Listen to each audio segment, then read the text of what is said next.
I got some time to kill.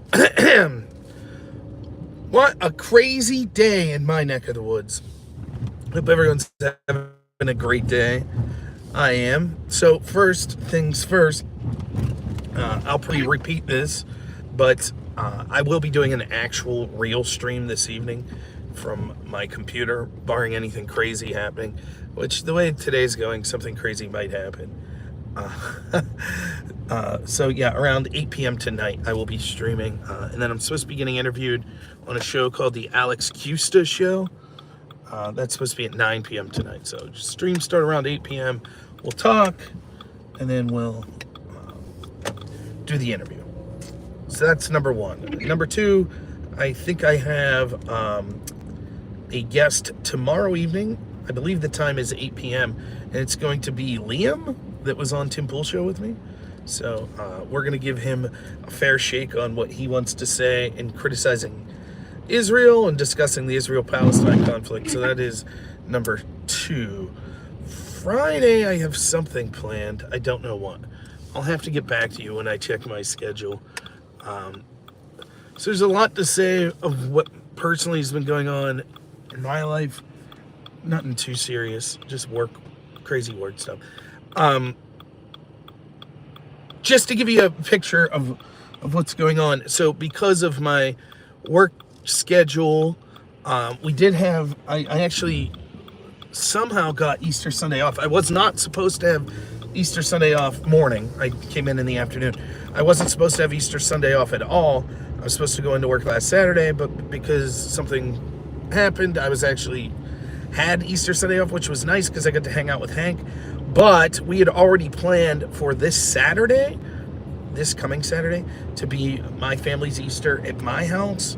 So, so that I'm busy this week. When I'm off work, you know, tomorrow, Friday, we'll be cleaning the house, getting stuff ready, because our house is pretty small, and we're probably expecting close to 18 to 20 people, so we got to rearrange furniture and things of that nature. So nothing huge, but that was the plan. So then the following has happened. Some of the clients that I worked with were supposed to have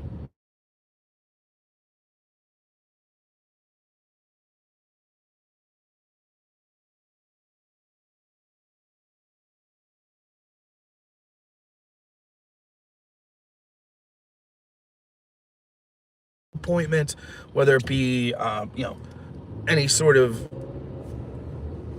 township building. They're all out of power and couldn't do anything. So all this stuff I had scheduled yesterday had to be rescheduled today. Okay, no problem. I still work today. Problem is, today we had flash floods. So the roads in and out to that town were flooded. So all the appointments I had yesterday rescheduled to today have to be rescheduled to tomorrow, which was supposed to be the day that I was working with my wife, trying to clean up for this. So anyways, now I have to come into work tomorrow. So I do get to go home tonight, but I have to come in tomorrow, which is okay, whatever, right? So it's just been, and here's the thing, right? None of this is like the end of the world type stuff. Clearly not. I love my job. It's not a big deal. But it's the not knowing. That's what I always hated the most. Like, if I have to work 90 hours a week, fine. What I hate is you wake up, you think you have a day off, then you get a call, we need you in 5 minutes. Or you think you're going to work, you get a call 5 minutes before you get there, never mind, we don't need you. That's the stuff that, it's that sort of stuff. And clearly it's no one's fault. Like, I mean, it's a flood. What can you do? You know, so it's not like I can point my finger to someone at work. It just is bad timing. And it made today very confusing. And if it's confusing for me, you can imagine how you would feel if you're nervous about an appointment, if you're a client, someone with autism, someone with a disability. So I tried to, you can't show it on your sleeve, but that's what was going on. In addition to that, through things that I won't talk about through work, it is now going to be incredibly difficult for me to stream even when I'm off the clock at work. What you'll likely see is some small streams like after 11 p.m. and those streams will most likely be exclusively to YouTube on my phone like you're seeing right now, if they occur at all. I'm not going to get into the details. It's nothing bad happened or anything, but it's just, that's the way it's got to be. So, unfortunately, that means that I won't be streaming as much Sunday nights, Monday, Tuesdays. But I still plan on streaming when I'm at my home office, Wednesday, Thursday, Fridays, and hopefully Saturdays when I don't have to go into work. So I know that's a bummer for people that like to see me stream, but it's just, there's no getting around that's going to be the case. There's a litany of things going on, including my computer kind of being trash. That's been giving me a lot of problems, in addition to other logistical problems that just makes it non-tenable at this point. That doesn't mean that things can't change in the future, but as it is right now, it's just not looking good for those days. So for that, I apologize. Anyways, then what am I doing now? I got like an hour that I have to wait before my grocery pickup order's done. So that's what we're going to be doing. I'm almost at my location. So we will get to the location, and then I will chat with you all for a while about stories that I missed this weekend and anything that you all might want to talk about. But yeah, it's sort of a bummer. I'll just say before I get my thoughts around me when I park here, just to rant a little. It's sort of a bummer to get to do Tim Pool's show, and then through a bunch of happenstance, be unable to parlay that into sort of continued growth. Largely because I just was unable to stream because of life events that were occurring. If you remember, originally I was supposed to be on Tim Pool's show in February, and because my wife had this trip scheduled months upon months in advance, and unfortunately I got rescheduled to literally right before my wife took that trip, which meant that I couldn't stream the week after doing Tim Pool's show. Basically, I did Tim Pool's show, came back, almost immediately went into work, got off work, immediately drove my wife to the airport, and then immediately was single dad for 5 days. Picked my wife up from the airport. As soon as I got her back from the airport, I had one night with her, and then was able to start streaming. So that's how that went. So, but that's all right. I mean, who gives a shit anyways, right? Like, if my channel doesn't get bigger, it doesn't get bigger. I'm going to keep plugging away. That's all I know to do. And, I'll get my opportunities. So I'd love to get back into debating. I know Hutch reached out to me and said he would love to debate on other topics. We talked about it was supposed to be an interview, but became trans topic the other day there. Which, whatever. By the way, just coincidentally, I didn't read into the studies, but I did see some people posting some studies post that debate, unrelated to that debate, in fact, about now research is coming out saying suicide rates increase after getting the surgery. Surprise, surprise. Remember, 95% of the time when someone like me is debating, it's using a data set, which I believe comes from corrupt organizations, but still arguing if those numbers are correct. For example, the crime numbers. Violent crime's down. Really? It doesn't feel that way, does it? But that's the numbers. That's what the numbers say. So one of the first things that I would do is say, well, are there other data sets of numbers that match up with what the story you're getting is? So if the FBI crime stats are down, is there the other way, which is the National Crime Victimization Survey? And what that is the FBI statistics are numbers that used to be mandated, now I think it's voluntary, from police forces that then report their data to the FBI of crimes they have charged, conviction rates, etc. The National Crime Victimization Survey is coming at it from the other end. And what they're doing is they're coming at it from the end of, okay, you're a victim, report that you're a victim. And just a cursory look showed me, surprise, surprise, it seems to turn out that actually the crime victimization surveys, at least for 2022, do not show that crime's down. In other words, this metric that we've used for years and years seems to suggest that crime went up, including violent crime. So how can that be? Well, one of the explanations I saw, and I have to delve more into this, and a good person to go to would be actual justice lawyer, Sean from there, because I know he's done research on this, but one of the things I'm seeing alleged is the numbers for the FBI crime stats used to be mandatory. So if you're the NYPD, for example, you have to, at the end of the year, report your numbers. Now I believe it's voluntary. And the accusations that I was getting was there's almost no reporting from cities such as Chicago, New York. Reportings on crimes there, of course it's going to look like crime's gone down because it looks like something's going on.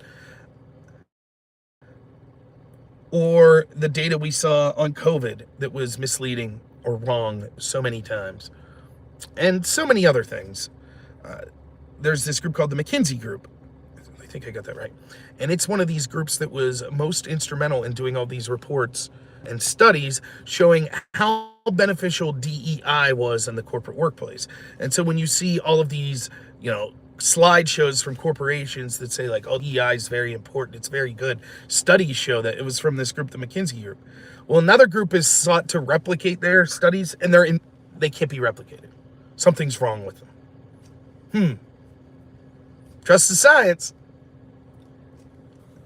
We're in a lot of trouble in this country. Things aren't going good. And where are the institutions that we should rely on to help us through these times? Not only are they not there, they're pushing in the opposite way. Now we have reports in the UK that they're trying to convince, possibly compulsory, but right now I think they're at the stage where they're just asking elderly citizens in the UK to give up their homes for migrants.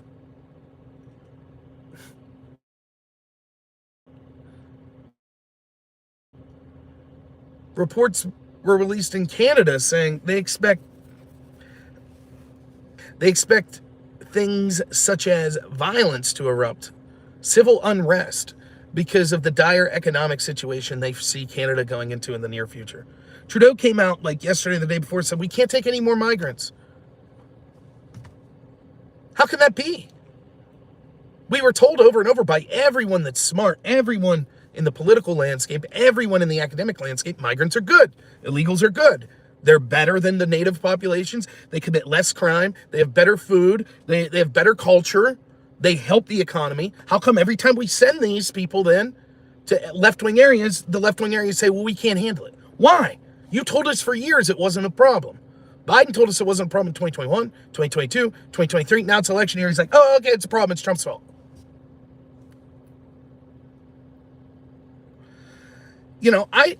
I feel bad. I think people share too much, though. What can I say? I share a lot in my channel. But I guess the difference is, maybe it's generational. I don't know if I have any older people that watch. And I'm not saying this is the right way to live life. I've talked about this before on the channel. But, I can't imagine my ever telling anyone, heck, even close friends, about significant hardships in their life.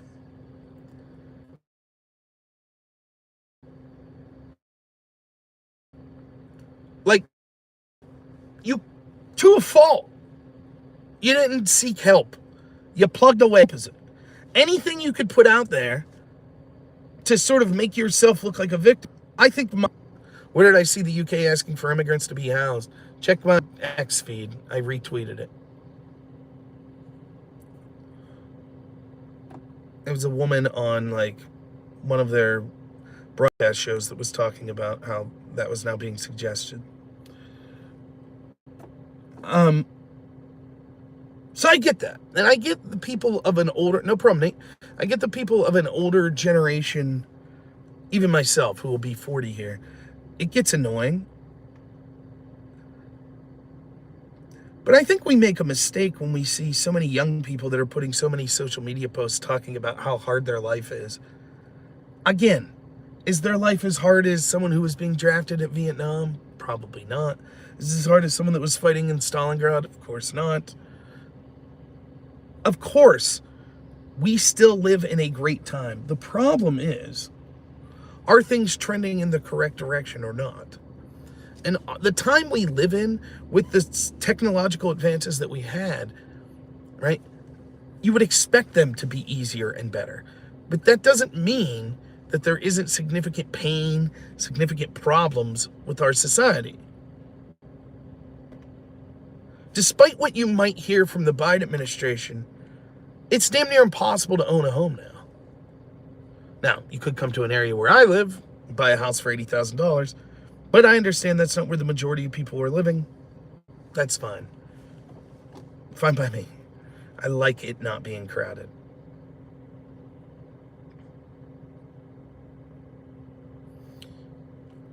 But I see all these posts on social media where it's just these young kids, 19, 20, 21, and they're devastated.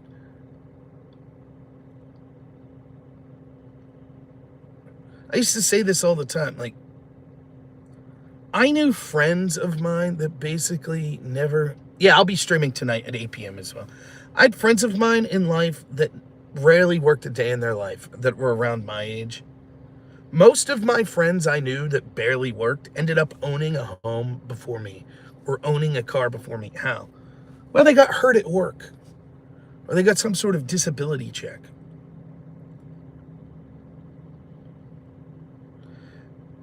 And I remember thinking one time as I was doing like 90 hours in a row, working in a mental health home where I'm basically getting beat up.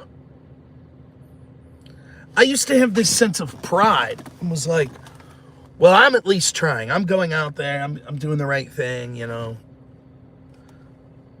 Is that pride or is that stupidity?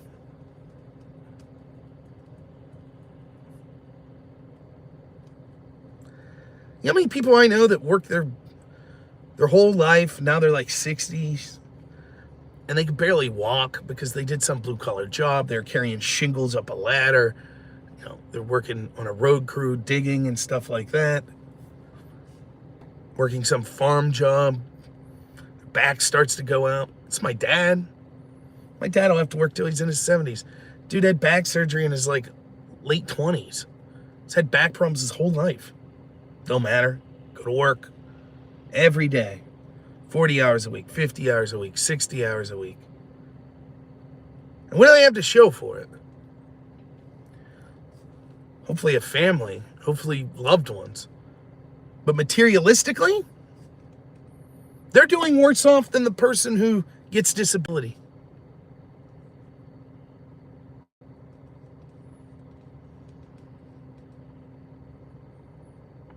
What do you say? What do you say to those people? Who's stupid?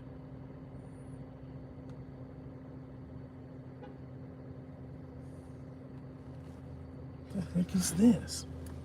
I hate this. So I have to wait here for groceries. Oh, okay. Never mind. That guy's got a reason. He's hauling something.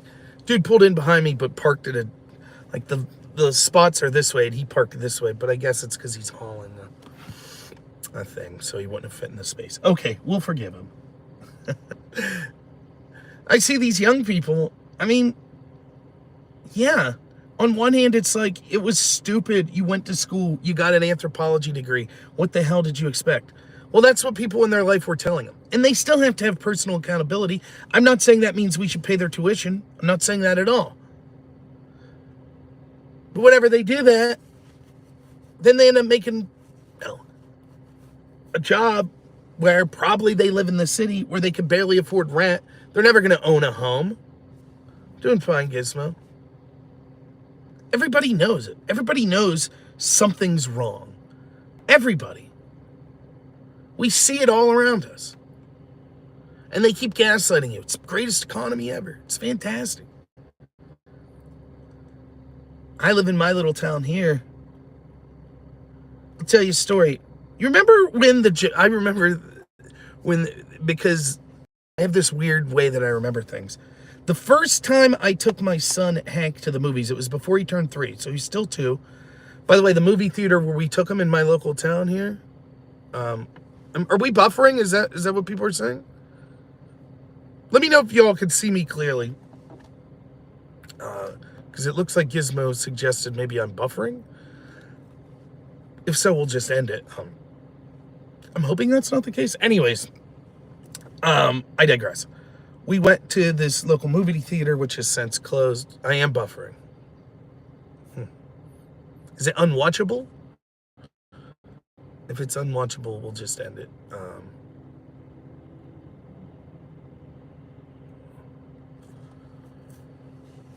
We go to the movie theater.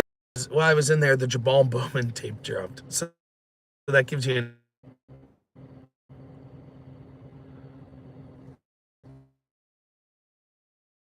all right. All right. I don't know what's going on. There shouldn't be any buffering. I've done many a video from this parking lot. It's just okay. We're gonna try. If it does it one more time, it's probably because this weather. We're having really bad weather here, so I would imagine that has something to do with it. Anyways, going to the movie theater. Take my son. So just to give you an idea, 4 months ago, we go to the movie theater. We leave. By the time they eat, a sit down. You guys probably don't know. It's like a Perkins. We have a Perkins here as well. There's an Applebee's. There's a steakhouse. Every single place we went into was basically empty. And it was going to be an hour wait. At the second place, I was like, what's going on? No one showed up to work. No cooks, no waiters. Every single business around here has help wanted signs up. Yeah, we're told we're basically at full employment. Unemployment's at record lows.